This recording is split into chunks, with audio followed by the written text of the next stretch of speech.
A couple of years ago, the folks next door put in a new garden, and today it looks like it's been thriving there for a generation. Meanwhile, your beds have been sitting there for 4 years and still look half empty. It's not a curse, and your dirt isn't broken. You just picked the wrong plants. Today, we fix that for good. I'm about to walk you through 13 reliable perennials that multiply so quickly and beautifully you'll never blow another paycheck on annuals just to cover up the empty dirt. Plant number 7 takes off so fast, most folks assume it's mutated. And plant number 11 practically prints free copies of itself every single year without you ever sowing a single seed. Let's jump in. Before we dive deep, head down to the comments and answer this for me. How long has your garden been growing, and does it still feel empty when you step outside to look at it? I read every single comment, and I genuinely want to know. You'd be shocked at how many folks watching right now are fighting the exact same battle. Plant 1. The Daylily. We're kicking off here because nothing else gives you this kind of massive payoff for such a tiny upfront investment. Daylilies, especially varieties like Stella d'Oro, Happy Returns, and Pardon Me, are the absolute workhorses of the American landscape. You see them thriving everywhere from the deep south to the far north because they simply do not fail. Here is the exact mechanism that makes them incredible gap fillers. They use thick, fleshy roots that constantly clone themselves beneath the soil all season long. For every green fan you see above the dirt, the roots are churning out 3, 4, or even 5 new ones right underneath it. Drop one daylily in the ground this spring, and you'll have a cluster of up to 4 fans by autumn. By the end of next year, that single plant turns into a dozen fans, ready to be split into completely separate plants. Take those divisions, plant them anywhere else, and the whole cycle starts over. Buy 3 today, and in 2 years, you can line a 20-foot pathway without opening your wallet again. But here is the silent killer of daylily blooms, waiting too long to split them. People let them sit for 6 or 7 years because the mound looks huge and they don't want to mess with it. But deep inside that 5-year-old clump, the roots are literally strangling each other, fighting for a sip of water. The foliage looks fine, but you're losing half your potential flowers. Don't wait until year 5 or when it looks stuffed. Divide them at year 3 when the whole root system is still firing on all cylinders. Dig them up in early spring when the green just starts poking out, or early fall well before the frost. Take a sharp shovel right down the middle and pull the chunks apart by hand, making sure each piece has at least 3 to 5 fans. Put them back in the dirt right away, soak them well, and by next summer, they won't even know they were moved. Stella d'Oro stays nice and tight at 12 inches, pumping out golden blooms from spring to fall. Happy Returns offers a gorgeous pale lemon, and Pardon Me delivers a rich burgundy punch. All 3 shrug off droughts, deer ignore them, and they don't care if your yard is sunny, shady, clay, sand, wet, or dry. Put one in now, get a massive flowering display next year. That is what daylilies do. By the way, if you aren't subscribed yet, hit that button now. Every week, I put out straightforward, nonsense-free gardening guides just like this to save you money and help you build a yard you actually want to spend time in. It costs you nothing, and you'll never miss out on these zone-specific tips. Plant 2. Catmint. Imagine a massive, soft cloud of silver-green leaves completely smothered in lavender spikes from the end of spring all the way to autumn. We aren't talking about a brief 2-week peony show or a 6-week coneflower display. We are talking about half a year of relentless, continuous color from one plant that you put in the ground once. Walker's Low is the famous one, mounding about 2 feet high and spreading 3 feet wide in its first year. Six Hills Giant hits 3 feet tall and wide, making a massive impact in any bed. Catmint spreads by pushing out from its crown in every direction at once. A tiny pot planted in spring becomes a 3-foot weed-choking mat by October. By year 2 or 3, nothing is growing through it. Here is the secret most tags leave out, and missing it costs you your second and third wave of flowers. Most folks let it bloom in spring, watch the purple fade, and just walk away. They don't know that those dead stems are telling the plant to make seeds instead of making more flowers. If you grab your shears right after that first round fades in late June or early July and chop the whole plant back by half, not to the dirt, just in half, it will explode with a brand new crop of fresh purple spikes in just a few weeks, lasting right through the heat of summer. Skip the haircut, you get 1 show. Give it a trim, you get 3. It's hardy all the way from zone 3 down to zone 8. In the colder zones, cut it back to a few inches after the freezing weather hits. In warmer zones, the leaves hang around all winter. Deer and rabbits won't touch it, but the bees will be all over it from dawn to dusk. Plant 3, Coreopsis. Specifically, the threadleaf types like Moonbeam, Zagreb, and Golden Gain. These have wispy, feathery leaves that look amazing next to chunky plants. And hovering right over that texture are hundreds of happy, daisy-like blooms in shades of butter and gold that just do not quit for 4 solid months. You don't even have to deadhead them. But the flowers aren't the reason this plant made the list. The real magic is under the dirt. Threadleaf Coreopsis runs on hidden underground stems called rhizomes. They sneak beneath the surface and pop up as totally new plants a few inches away. You won't see it happening, and then suddenly, a bare patch of dirt is completely full. One plant can easily stretch 2 feet wide in a single year, creating a solid colony that chokes out weeds underneath it by year 2. However, there is a major mistake that will ruin your Coreopsis, and it shocks most people. Babying it with rich soil. If you dump fertilizer on your beds, you are actively destroying this plant's potential. This is a tough native wildflower built for crummy, dry dirt. Feed it too much, and it gets lazy, pushing out floppy green leaves instead of flowers because it thinks life is too easy. Keep it starving in average or poor soil. Skip the fertilizer and give it at least 6 hours of blazing direct sun. Then forget it exists. Ignore it completely, and it will give you 4 solid months of yellow blooms while quietly multiplying under your feet. Plant 4, Creeping Phlox.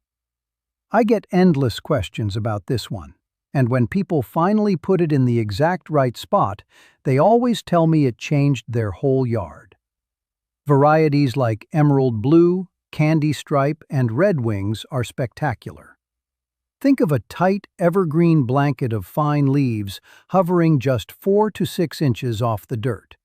Then, for nearly a month in spring, that green blanket completely vanishes under a solid, unbroken wave of blossoms. It's so thick you literally cannot spot a leaf. Emerald Blue delivers a shocking electric violet blue. Candy Stripe offers a wild pink and white pattern, and Red Wings brings a deep, saturated magenta. Creeping Phlox claims territory by creeping its stems across the dirt and laying down roots wherever it touches the earth. One little pot can easily cover 2 feet in a couple of years. But here is the critical mistake that ruins its potential. Most folks plant it on flat ground, in a flat bed, next to other flat perennials. Creeping Phlox doesn't want to be flat. It desperately wants to fall. It needs a retaining wall, the edge of a raised bed, or a sloping rock garden. It craves vertical space just as much as horizontal. The second you let it spill over an edge, the plant kicks into high gear, rooting faster, blooming heavier, and creating a literal waterfall of color. If you are genuinely committed to creating a gorgeous, enduring landscape, and you want to truly understand how your plants operate, instead of just crossing your fingers, this is exactly where you belong. Hit that subscribe button right now. We have a massive community of smart gardeners doing this together across the country, and we'd love to have you. Plant 5, the Black-Eyed Susan. If we are talking about a fiercely authentic American native, built specifically for this climate, this is it. The Goldsturm variety took a classic roadside flower and engineered it into an award-winning garden powerhouse. They fill massive gaps fast because they utilize a double-attack spreading method. They push hidden rhizomes out into the surrounding dirt to form new clumps, while simultaneously dropping massive amounts of seed from above to fill in the areas the roots haven't found yet. Drop 3 starters in a bed, and in 2 years it will look like a professional installed it a half-decade ago. But there is a well-meaning mistake that robs gardeners of immense value. Tidy folks love to chop these right down to the mulch in late autumn to keep things looking neat. By doing that, you are tossing out free plants and destroying a crucial winter food source. Those standing seed heads are an absolute buffet for chickadees, goldfinches, and nuthatches all winter long. Leave those stems standing in the cold months. Then, in early spring, right before the green pushes up, chop them down to 4 inches. You feed the local birds, you get natural seed drops that spawn free plants, and your garden still looks sharp in the spring. Let me know down in the comments. Are you a scorched earth tidy winter gardener, or do you leave the dead stems standing for the birds? Plant 6, Lamb's Ear.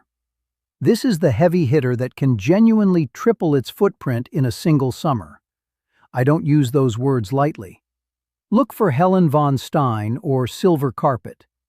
If you haven't ever handled this plant, go to a nursery and just run your fingers over it. The leaves are coated in thick, silvery white fuzz that feels like heavy velvet. Everyone who walks past it bends down to pet it, kids and adults alike. But it made this list because of how fast it runs. It shoots stems sideways across the dirt, locking down new roots at every single point of contact. A little 4-inch nursery pot will blanket 3 square feet of bare soil by autumn. The next year, it doubles that. Because that silver mat is so incredibly dense, weed seeds simply sit in the dark and never sprout.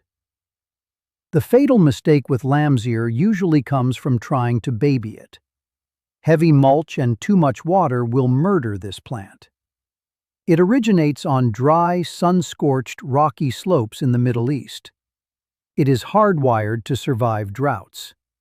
If you run your sprinklers on it like it's a thirsty hydrangea, the central crown sitting at the soil line will turn to mush and rot away completely. Pull your mulch back from the center. Stop giving it extra water once it's rooted, and make sure it's in a spot that drains well. Treat it rough, and it will reward you with the fastest, most effective weed-blocking mat on this list. Plant 7, Ajuga. This is the one I teased earlier, the plant that looks so aggressive it makes new growers nervous. Also known as bugleweed in varieties like black scallop, chocolate chip, and burgundy glow. Ajuga uses a totally different trick to multiply. It throws out creeping above-ground runners called stolons, exactly like a strawberry plant. They shoot out in a starburst pattern, dropping roots at every single joint along the stem. One runner alone can spawn a half-dozen new babies, and then those babies immediately throw out runners of their own. It is an exponential explosion of growth. Here is exactly where Ajuga is a lifesaver. the dead zones under massive ancient shade trees. That spot where the dirt is bone dry, the roots are greedy, and the shade is pitch black. Grass fails there. Normal perennials die there. Ajuga laughs at it. It thrives in dry, deep shade while fighting tree roots. Plant some this spring, and by next year, that ugly dirt patch will be a colorful, weed-free carpet. Just avoid this one massive mistake. Never plant it right next to your grass unless you have a hard physical barrier.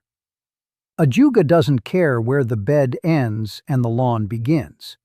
If it touches the grass, it will swallow it. Box it in with heavy plastic, metal edging, or a sidewalk, and it will be the greatest shade fixer you've ever bought. Plant 8. Bee Balm. Think of tall, sturdy stalks shooting up 2 to 4 feet, capped with messy, wild-looking blooms in deep red, dark wine, or soft coral. These flowers are made up of tiny little tubes, which makes them absolute magnets for hummingbirds. We are talking guaranteed daily visits all summer long. If you plant the deep red Jacob Klein variety near a window where you sit, you will be watching ruby-throated hummingbirds non-stop from midsummer to fall.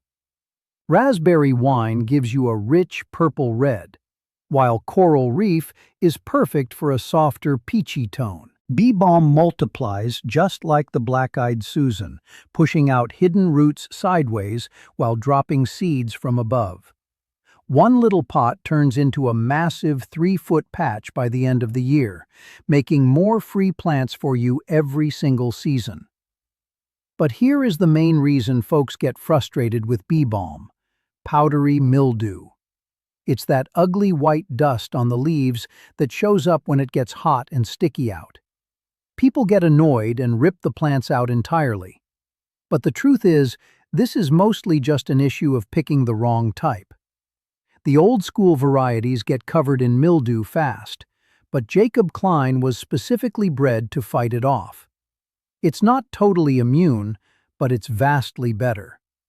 Give your plants plenty of breathing room, about 1.5 feet apart, and water the dirt at the base, not the leaves overhead.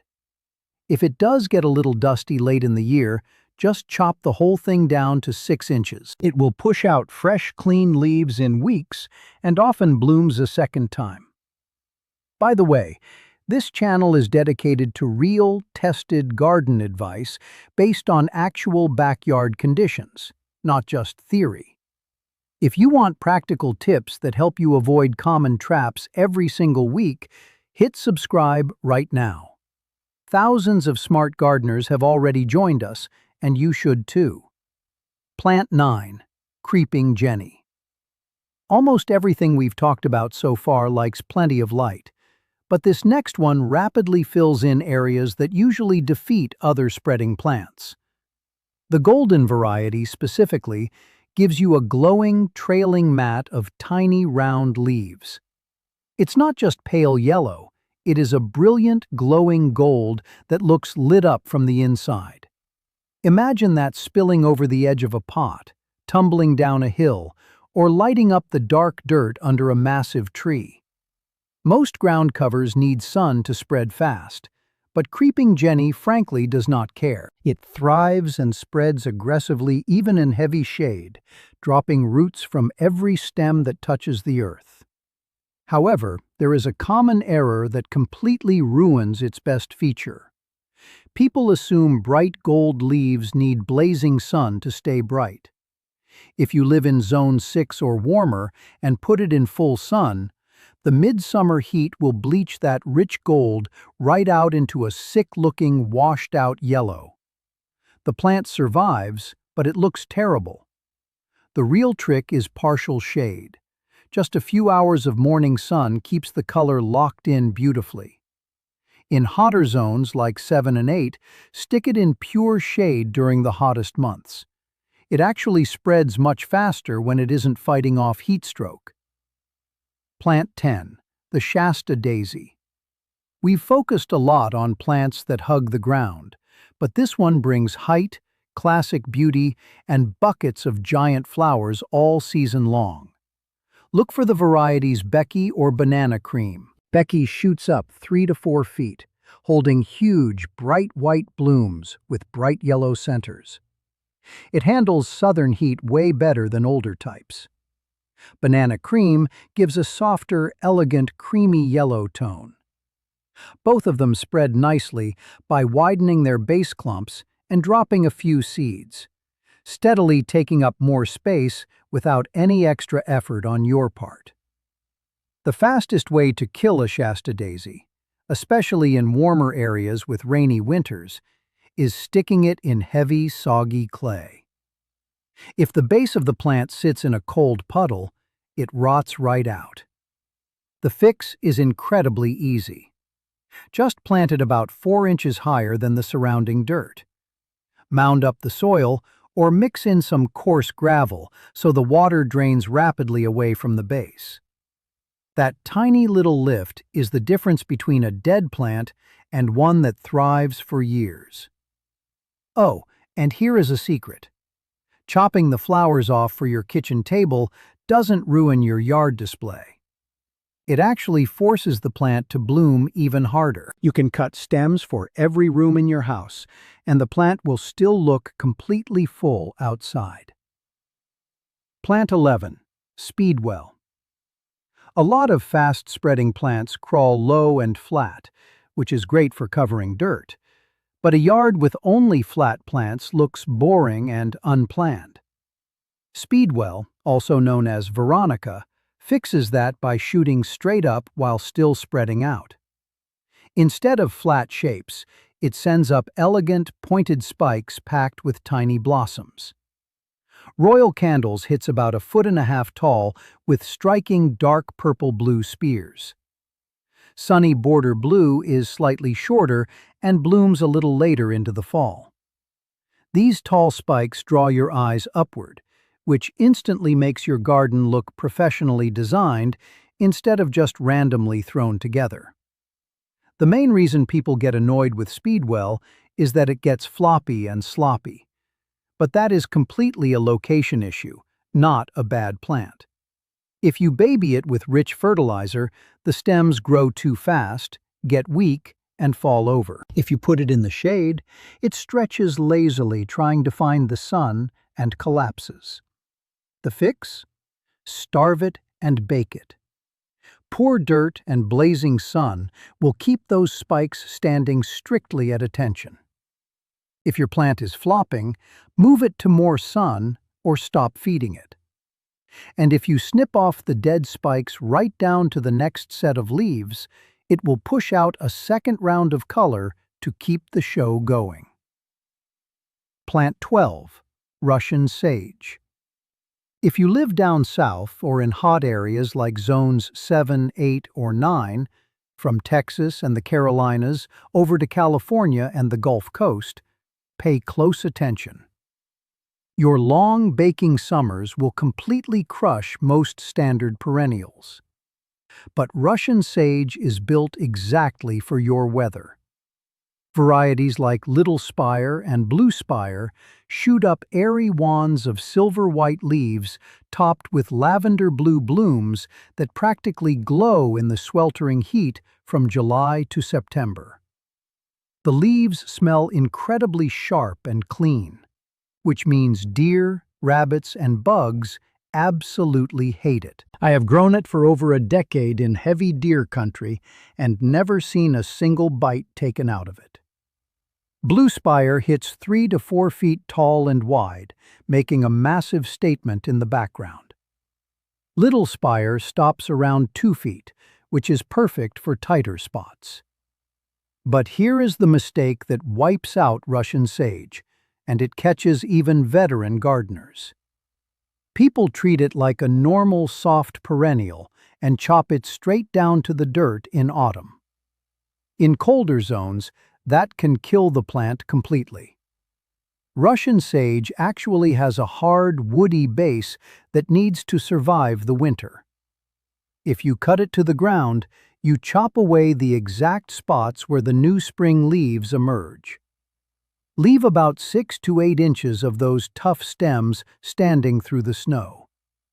In early spring, wait until you literally see the little green buds popping out and snip the dead wood right above them.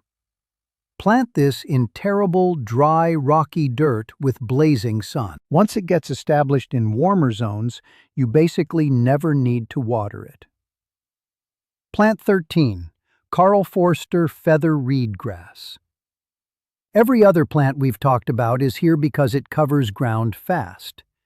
This final plant makes the list because it instantly makes your yard look like you paid a professional landscape architect to design it. Seriously, high-end designers rely on Karl Foerster grass more than almost anything else. It gives you height, motion, and looks amazing in all 4 seasons. In the spring, tight green stalks shoot straight up. By summer, it pushes out soft, feathery tops that catch the breeze, bringing actual physical movement to your beds. By fall, those tops dry into a gorgeous golden wheat color. And through the dead of winter, when all your other plants are flat and dead, it stands tall, catching the snow and giving your yard beautiful architectural structure. The big mistake people make here is getting greedy for free plants and dividing it way too often. Do not chop it up every year, or even every 2 years. The magic number is waiting 4 or 5 years until the clump is actually massive enough to be worth splitting. If you cut it too often, it never reaches its full, dramatic size. When you finally do divide it, and you absolutely must do this in early spring before the green shoots appear, don't use a tiny hand shovel. Take a sharp, heavy spade, step on it with your full body weight, and slice right through the middle. Make sure every new chunk is at least 1/3 of the original size so it recovers fast. Give it blazing sun to keep it standing straight as an arrow. Here is what you need to take away from all of this. A lush, expensive-looking garden doesn't require decades of waiting or a massive bank account. You build it in one smart season by knowing exactly what plants to buy, how they multiply, what fatal traps to dodge, and what your specific climate demands. You now have 13 proven winners. You know exactly how they spread under the dirt. You know the quiet mistakes that rob most folks of their blooms and their money. And you know the temperature rules to keep them thriving instead of just surviving. That is a massive shortcut past years of frustrating trial and error. If this video helped you dodge a mistake, find a new plant to try, or taught you something that actually changes how you treat your beds, do yourself a solid and subscribe right now. Don't do it as a favor to me. Do it for your own yard. Every video here brings this exact level of detail, respecting the sweat and cash you put into your dirt. You work hard out there, and you deserve advice that actually works. Hit subscribe, and let's keep building a yard you genuinely love looking at.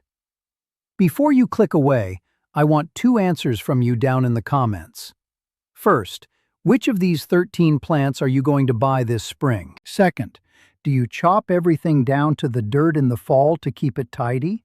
Or do you leave the dead stems standing for the winter wildlife? Let me know and drop your planting zone in there too. I read every single comment, and yours might spark the next video. Catch you in the next one.